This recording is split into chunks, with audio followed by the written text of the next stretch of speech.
사랑하는 보살님, 그리고 거사님, 지금 손에 들고 계신 걸레나 빗자루가 있다면 제발 잠시만 바닥에 내려놓으시길 바랍니다.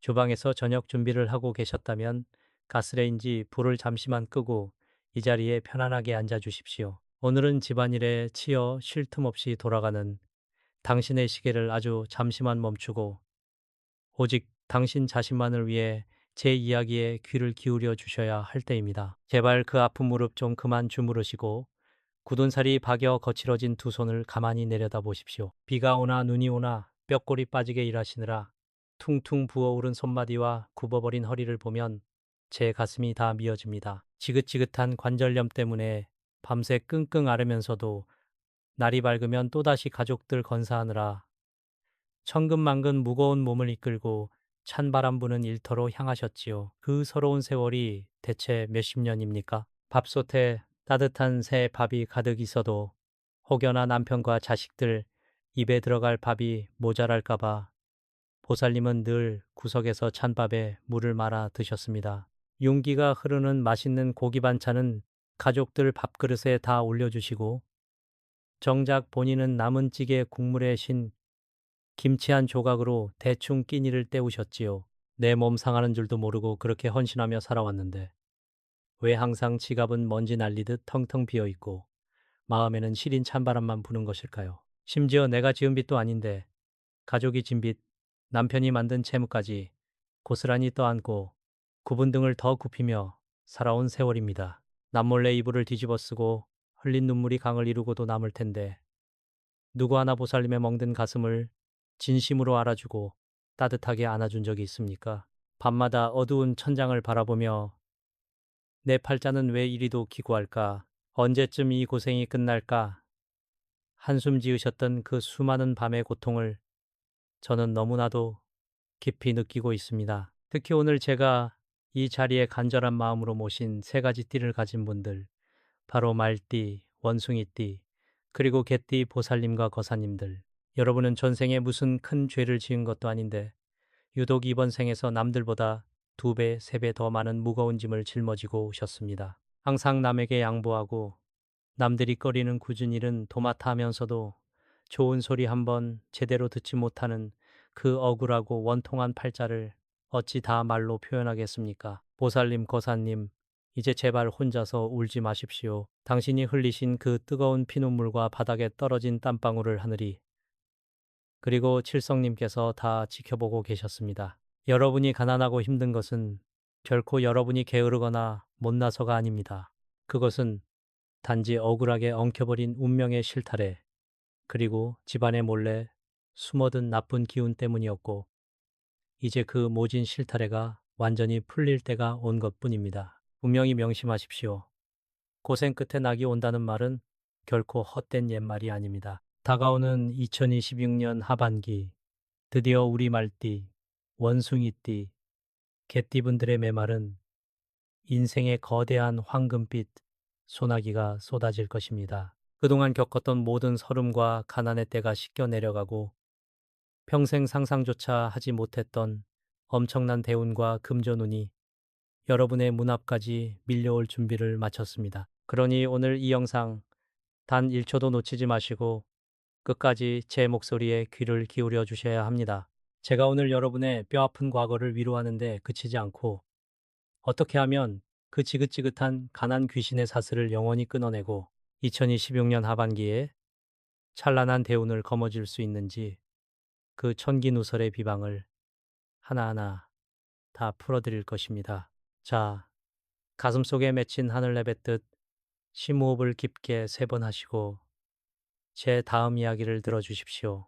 사랑하는 보살님, 거사님, 혹시 왜 나만 이렇게 평생을 뼈 빠지게 일하는데도 손에 쥐어지는 것은 빚더미와 병든 몸뿐일까 하고 하늘을 원망해 보신 적 있으십니까? 사주 명리학과 풍수지리의 깊은 이치로 들여다보면 우리 말띠, 원숭이띠, 개띠분들의 삶이 그토록 고달팠던 명확한 이유가 있습니다. 여러분은 타고나기를 남을 위해 헌신하고 내 것을 기꺼이 내어주는 착한 심성을 가졌습니다. 하지만 그 착한 심성 이면에는 여러분이 마땅히 받아야 할 재물과 복덕의 통로, 즉 대운 다윈의 길이 꽉 막혀버리는 치명적인 영적 교착 상태가 존재했습니다. 아무리 맑은 물이 흘러오려 해도 수로가 진흙으로 꽉 막혀 있으면 단 한 방울의 물도 마실 수 없는 법입니다. 보살님들의 텅 빈 지갑과 쑤시는 관절염은 단순한 불운이나 노화가 아닙니다. 그것은 집안으로 들어와야 할 좋은 기운들이 막혀서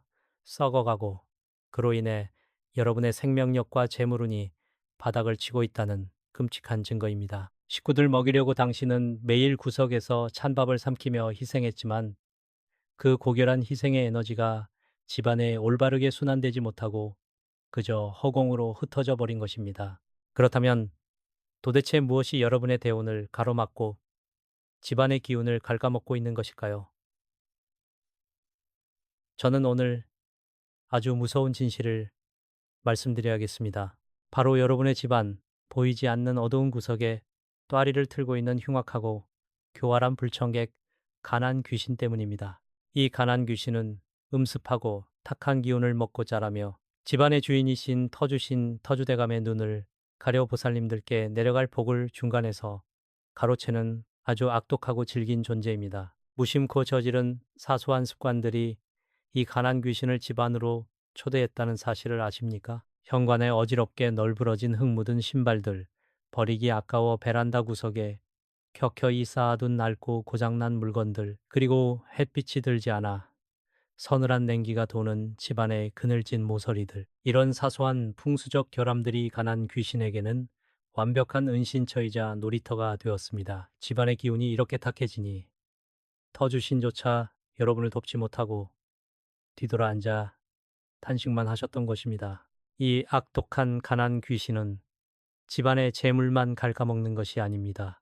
돈이 들어올 구멍을 귀신같이 막아버려 지갑을 텅 비게 만들고 남편이나 자식의 일이 꼬이게 만들어 엉뚱한 빚까지 여러분이 떠안게 만듭니다. 그뿐만 아니라 밤마다 보살님들의 뼈마디에 스며들어 극심한 관절염과 신경통을 유발하며 남은 생기마저 쪽쪽 빨아먹고 있습니다. 삭신이 쑤셔서 잠 못 이루는 밤, 그것은 단순한 병이 아니라 집안의 나쁜 기운이 여러분의 몸을 집어삼키고 있다는 슬픈 영적 비명소리였던 것입니다. 하지만 보살님, 거사님, 하늘이 무너져도 솟아날 구멍은 반드시 있습니다.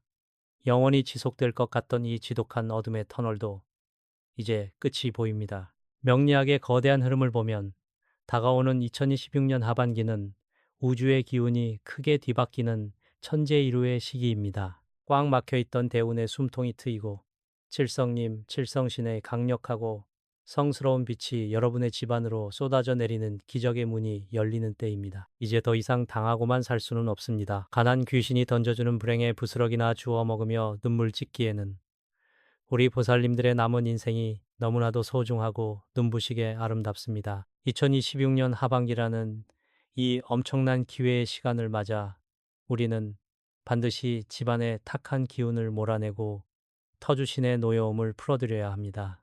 얽히고 설킨 빚의 사슬을 단칼에 끊어내고 황금빛 대운을 온전히 내 것으로 만들기 위한 특별하고 강력한 비방이 절대적으로 필요한 순간입니다. 이 비방은 결코 복잡하거나 돈이 많이 드는 곳이 아닙니다. 우리 조상님들이 수백 년 전부터 몰래 전수해온 신비롭고 영험한 비술입니다. 이 비방을 구체적으로 알려드리기 전에 저는 여러분께 한 보살님의 이야기를 먼저 들려드려야겠습니다.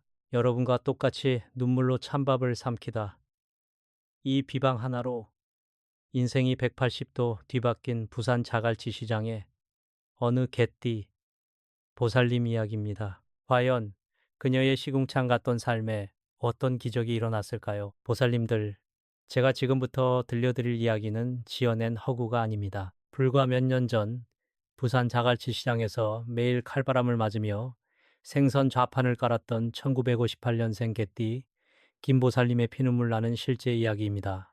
김보살님의 손은 늘 얼음장처럼 차가웠고 생선 비늘과 피로 범벅이 되어 성한 곳이 없었습니다. 새벽 3시만 되면 어김없이 무거운 몸을 이끌고 비린내 나는 어시장 바닥에 쪼그려 앉아 하루 종일 손님들의 흥정에 시달려야만 했습니다. 그 긴 세월 동안 김 보살님이 바랐던 것은 대단한 부귀영화가 아니었습니다. 그저 내 자식들 배불리 먹이고 비가 새지 않는 따뜻한 방에서 두 다리 쭉 뻗고 자는 것, 오직 그것뿐이었습니다. 하지만 야속하게도 운명은 그녀를 가만두지 않았습니다. 남편의 거듭된 사업 실패와 보증 문제로 인해 김보살님은 자신이 만져보지도 못한 수억 원의 빚더미를 고스란히 떠안아야만 했습니다. 매일같이 빚쟁이들이 좌판으로 찾아와 행패를 부렸고 그녀는 사람들 앞에서 죄인처럼 고개를 숙인 채 하염없이 눈물만 뚝뚝 흘려야 했습니다. 그 와중에도 자식들 밥은 먹여야 했기에 빚쟁이들이 돌아가고 나면 팔다 남은 썩어가는 생선 대가리를 주워와 푹푹 끓인 뒤 본인은 차갑게 식어버린 찬밥에 그 비린 국물을 말아 허기를 달랬습니다. 좋은 고기 한 점은 늘 자식들 숟가락 위에 올려주며 정작 본인의 속은 까맣게 타들어가고 있었던 것입니다. 엎친 데 덮친 격으로 오랜 세월 차가운 바닥에 앉아 일한 탓에 끔찍한 관절염이 김보살님을 덮쳤습니다. 비가 오는 날이면 무릎과 손가락 마디마디가 수만 개의 바늘로 찌르는 것처럼 고통스러웠지만 약국에서 파스한 장살 돈조차 아까워 통증을 생으로 참아내셨습니다. 밤이 되면 퉁퉁 부은 다리를 주무르며 소리 죽여 오열했습니다. 그녀의 작고 습한 지하 새방에는 이미 가난 귀신이 단단히 또아리를 틀고 앉아 김보살님의 얼마 남지 않은 생기와 집안의 재물운을 모조리 갉아먹고 있었던 것입니다. 터주신마저 그 지독한 음기에 눌려 힘을 쓰지 못하는 참담한 상황이었습니다. 그러던 어느 유난히도 춥고 눈보라가 치던 겨울날이었습니다. 하루 종일 생선을 단 한 마리도 팔지 못하고 꽁꽁 온몸으로 지하 새방에 돌아왔을 때 방바닥은 냉골이었고 아이들은 배고픔에 지쳐 잠들어 있었습니다. 그 순간 김보살님의 가슴 속에서 무엇인가 와르르 무너져 내렸습니다. 아, 내 팔자는 평생 가난 귀신에게 뜯어먹히다. 이렇게 끝날 운명이구나. 그녀는 부엌 구석에 주저앉아 자신의 가혹한 명운을 저주하며 세상을 등질 극단적인 생각마저 하고야 말았습니다. 그런데 바로 그 며칠 뒤 평소 김보살님의 굳센 심성을 안타깝게 여기던 한 노스님께서 우연히 좌판을 지나가다 그녀의 얼굴에 드리운 짙은 사색 스석을 보게 되었습니다. 스님은 단번에 김보살님의 집안에 관한 귀신이 진을 치고 있으며 다가올 거대한 대운의 기운이 꽉 막혀 있다는 것을 꿰뚫어 보셨습니다. 스님은 그녀의 두 손을 꼭 잡으며 이렇게 말씀하셨습니다. 보살님, 울지 마시오. 이제 곧 보살님 인생에 천지개벽할 대운이 들어옵니다. 하지만 집안에 관한 귀신을 쫓아내지 않으면 그 운을 담을 그릇이 깨져버립니다. 그러면서 스님은 예로부터 전해 내려오는 은밀하고도 강력한 비방을 하나 일러주셨습니다. 지푸라기라도 잡는 심정이었던 김보살님은 스님이 일러준 그 비방을 그날 밤부터 즉시 그리고 아주 철저하게 실행에 옮겼습니다. 붉은 소금과 팥 그리고 10원짜리 동전을 이용해 집안 구석구석에 찌들어 있던 가난 귀신의 온상을 깨끗이 청소하고 쳐냈습니다. 매일 밤 아픈 무릎을 꿇고 칠성님과 터주신을 향해 간절히 기도하며 탁한 기운을 몰아냈습니다. 처음에는 아무런 변화가 없는 듯 했지만 김보살님은 결코 포기하지 않았습니다. 이것이 내 자식들을 살리고 내 인생의 하늘풀 마지막 동화 줄이라 굳게 믿었기 때문입니다. 그리고 기적은 거짓말처럼 아주 갑작스럽게 찾아왔습니다. 비방을 실천하고 정확히 반년이 지나 대운의 문이 열리던 그 시기 전국적으로 유명한 대형 프랜차이즈 식당 사장님이 우연히 자갈치 시장에 들렀다가 김보살님의 성실함과 생선의 신선함에 반해 엄청난 양의 독점 계약을 체결한 것입니다. 매일 파리만 날리던 좌판에 새벽부터 트럭이 줄을 섰고 돈이 물밀듯이 쏟아져 들어오기 시작했습니다. 불과 1년도 채 되지 않아 그 끔찍했던 빚더미를 단숨에 청산해버린 것은 물론 이건희와 관절염도 씻은 듯이 날아갈 듯 가벼워졌습니다. 지금 김보살님은 어떻게 사시는지 아십니까? 볕이 아주 잘 드는 번듯한 아파트를 현찰로 사서 이사하셨고 자식들 모두 번듯한 직장에 들어가 남부럽지 않게 효도를 다하고 있습니다. 사랑하는 보살님, 거사님, 이것이 단지 운이 좋아서 일어난 일 같습니까? 절대 아닙니다. 집안에 숨어있던 가난 귀신을 비방으로 완벽히 쫓아내고 터주신을 기쁘게 하여 칠성님이 내려주시는 거대한 대운을 온전히 받아냈기에 가능했던 영적 기적입니다. 자, 이제 남의 이야기가 아닙니다. 바로 여러분의 차례입니다. 지금부터 그 부산 보살님이 인생을 송두리째 바꿨던 가난 귀신을 멸하고 대운을 맞이하는 그 신비로운 비방을 제 입을 통해 남김없이 다 알려드리겠습니다. 귀를 바짝 열어주십시오. 사랑하는 보살님, 거사님. 이제부터 제가 드리는 말씀은 가문에 내려오는 천기누설과도 같은 비방입니다. 부산 자갈치시장에 김보살님을 살렸고 대대로 큰 불을 일군 집안에서 몰래 행해왔던 이 가난 귀신 퇴치와 대운맞이 비방을 지금부터 가감없이 공개하겠습니다. 이 방법은 단순히 물건을 두는 것이 아니라 여러분의 간절한 염원과 우주의 오행우싱, 원리를 결합하여 집안의 기운을 송두리째 바꾸는 작업입니다. 준비물은 간단합니다. 하지만 그 정성은 결코 가볍지 않아야 합니다. 첫 번째로 필요한 것은 천일염 굵은 소금과 붉은 팥, 그리고 10원짜리 동전 3개입니다. 이 소금은 태양의 기운을 머금은 결정체로 집안의 음습한 기운을 빨아들이는 정화의 상징입니다. 팥은 예로부터 잡귀와 가난 귀신이 가장 무서워하는 양용의 기운을 담고 있으며 10원짜리 동전은 구리 성분이 들어있어 터주신 지신의 기운을 일깨우고 재물을 불러 모으는 황금방패의 씨앗이 됩니다. 자, 이제 잘 들으십시오. 먼저 하얀 종이컵 3개를 준비하십시오. 각 컵의 바닥에 10원짜리 동전을 하나씩 깔고 그 위에 붉은 밭을 한 마디 정도 채웁니다. 그리고 마지막으로 그 위를 굵은 소금으로 가득 채우십시오. 이것이 바로 집안의 재물운을 가두고 악기를 쫓는 보물 주머니가 될 것입니다. 이 3개의 컵을 놓아야 할 자리가 가장 중요합니다. 첫 번째 컵은 집안의 기운이 들어오는 통로인 현관 신발장 안쪽 구석에 두십시오. 현관은 복이 들어오는 입구이자 가난 귀신이 가장 먼저 침투하는 곳입니다. 이곳에 탁한 기운을 소금이 빨아들이고 동전이 재물을 붙잡을 것입니다. 두 번째 컵은 집안의 기운이 머무는 안방의 가장 어두운 구석, 특히 장롱 위나 침대 및 구석진 곳에 두십시오. 보살님의 관절염과 마음의 병을 유발했던 그 음기를 이 팥과 소금이 다 막아내 줄 것입니다. 마지막 세 번째 컵은 주방의 가스레인지 주변이나 쌀통 근처에 두십시오. 주방은 집안의 곳간이며 여자의 건강을 책임지는 곳입니다. 이곳에 비방을 행하면 텅 비었던 밥솥에 재물이 넘쳐나기 시작합니다. 이 비방을 행하기 가장 좋은 시간은 다가오는 보름날 밤이나 기운이 충만한 새벽 3시에서 5시 사이인 인시인 시시입니다. 이 시간에 조용히 일어나 3개의 컵을 각 자리에 놓으시면서 가슴 깊은 곳에서 나오는 한숨을 크게 3번 내뱉으십시오. 그 한숨에 지난 세월의 가난과 눈물, 아픔을 다 실어보낸다고 생각하십시오. 그리고 코로 맑은 공기를 깊게 들이마시며 이제 가난 귀신은 물러가고 찬란한 대운이 내 집으로 들어온다라고 나지막이 3번 읊조리십시오. 주의할 점이 있습니다. 이 소금컵에 먼지가 쌓이게 두어서는 절대 안 됩니다.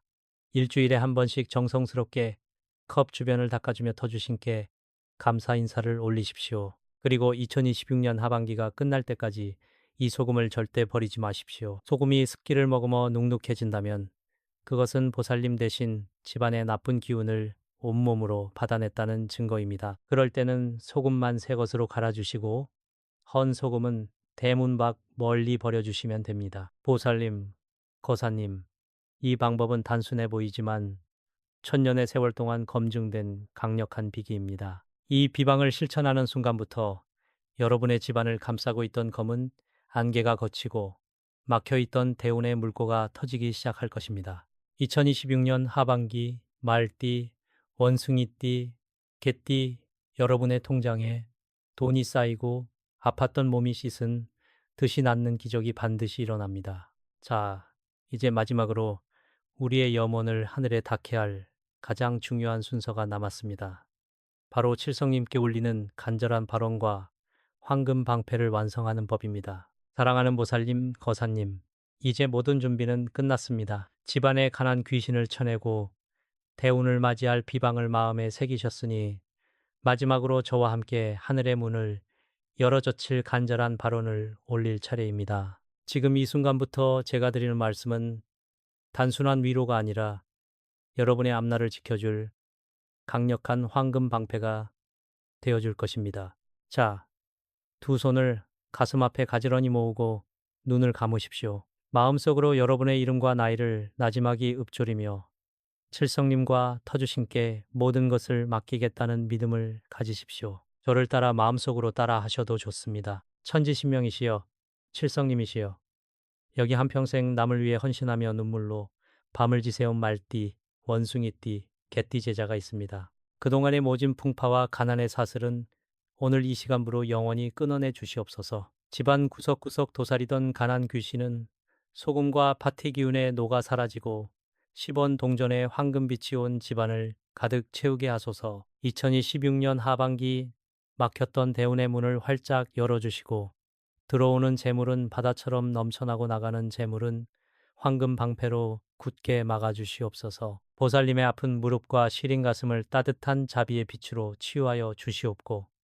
자손만대 번창하는 기틀을 마련해 주시옵소서. 보살님, 이제 천천히 눈을 뜨십시오. 기분이 조금 가벼워지지 않으셨습니까? 그것은 이미 여러분의 어깨를 누르고 있던 가난의 무게가 덜어지기 시작했다는 신호입니다. 2026년 하반기 여러분은 이제껏 경험해보지 못한 풍요로움을 맛보게 될 것입니다. 단 한 가지 절대 잊지 마십시오. 대운이 들어올 때일수록 주변에 인색하지 마시고 나보다 더 힘든 이웃에게 따뜻한 말 한마디 건네는 자비심을 잃지 마십시오. 그래야만 이 황금 대운이 여러분의 곁에 영원히 머물 수 있습니다. 오늘 이 영상을 보신 모든 보살님과 거사님들, 여러분의 간절한 염원을 우주에 전달하는 가장 확실한 방법이 있습니다. 지금 바로 댓글창에 나무아미타불 관세음보살 또는 내 인생의 대운이 시작되었습니다. 라고 정성껏 남겨주십시오. 여러분이 남기시는 그 짧은 글 한 줄이 하늘의 문을 두드리는 강력한 파동이 되어 여러분의 대운을 더욱 앞당겨 줄 것입니다. 보살님, 거사님, 그동안 정말 고생 많으셨습니다. 이제는 여러분이 주인공이 되어 찬란한 황금길을 걸으실 차례입니다. 저는 여러분의 앞날에 늘 꽃길만 펼쳐지기를 매일 새벽 정화수를 떠놓고 간절히 기도하겠습니다. 힘내십시오. 여러분은 사랑받아 마땅한 존귀한 분들입니다. 성불하십시오. 나무아미타불 관세음보살